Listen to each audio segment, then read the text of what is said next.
more lesbian visibility. It was basically a focus for the march and festival in 1995. So as you remember last time, Lesbian Visibility, or as it became known, Visibly Lesbian, got off to a slightly rocky start with a big row in the papers. Actually, it was a bit of a godsend because it raised lots and lots of publicity, and eventually the March working group, which I was chairing, consisted of me, 2 men, and 10 women. I have to say that I think Tony Claffey had a very outdated idea what a lesbian was. Militant lesbians and bull dykes who take over every organisation they join. Lesbians eat too much, try to grow moustaches, wear no makeup, and have fights in every pub or club they go to. In the mid-90s, we had Beth Jordash on Brookside, who kissed her girlfriend on pre-Watershed television. And there were even lesbians in the Archers. Lesbians have become a kind of a media thing. The idea of the lipstick lesbian, the baby dyke. And it was a younger gay woman coming out into a period of queer politics. There was a lot more interaction with gay men and a lot more solidarity and equal collaboration around political positions. So the Pride Trust appointed a coordinator, and it was Alex Cole, who was absolutely fantastic. She tackled it with such enthusiasm. So it all looked fantastic. Did it go well? Lesbians as far as the eye can stretch. Natasha, how is it on the Cyber Dyke experience? Fabulous! Best Pride ever, the best!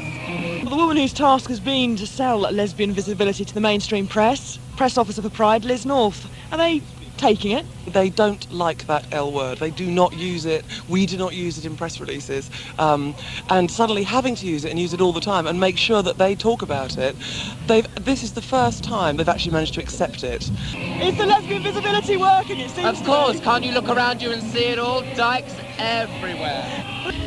One woman who's done that, being up there this year, Maria Esposito. Visibly Lesbian, Maria? It was Visibly Lesbian when I got on the main stage. Up until then, sadly, nobody had mentioned it, which makes it feel, I have to say quite sadly, a little bit tokenistic. You get the nice gay boys up on the bill, and I think I was the only jolly girl. Women feel they can't come out in my profession.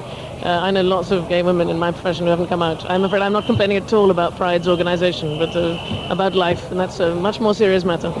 Lots more. How can you encourage people to come out? This is your first Pride, isn't it? It is, darling. I'm here and I haven't died, so I only encourage people that it's perfectly all right. Lisa Power, to you first. Did Lesbian Visibility, the theme, work for you?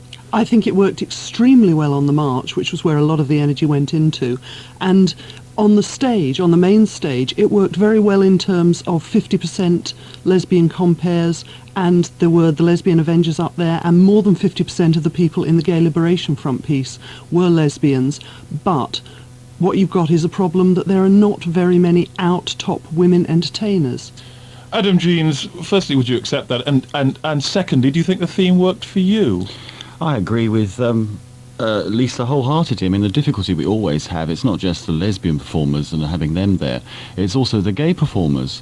And because we are a voluntary organisation, we don't actually pay for the people to be there, and a lot of them are not available anyway. For example, Elton John was in Frankfurt, and Katie Lang, although we went over there to Nashville to try and get hold of her, she wasn't available either, and these were the two people that we were chasing. So when it comes to lesbian visibility, I think the most important thing, it's not just about who appears on the open stage, it's about participation, lesbians being involved in the organisation, women being involved in the event itself, and I think we've achieved that. I was being probably too idealistic, women's pride, so on. So Alex wrote in her report, clearly the need is to move towards an event which does not need to have a lesbian visibility focus in order to represent women, who are half of our audience after all. The problem of underrepresentation is one which is not limited to women, and it's also one that is not confined to the Pride Trust. Much of it stems from the fact that women are underrepresented on the scene as a whole, and it is unrealistic for us to expect Pride to try and challenge that all on its own.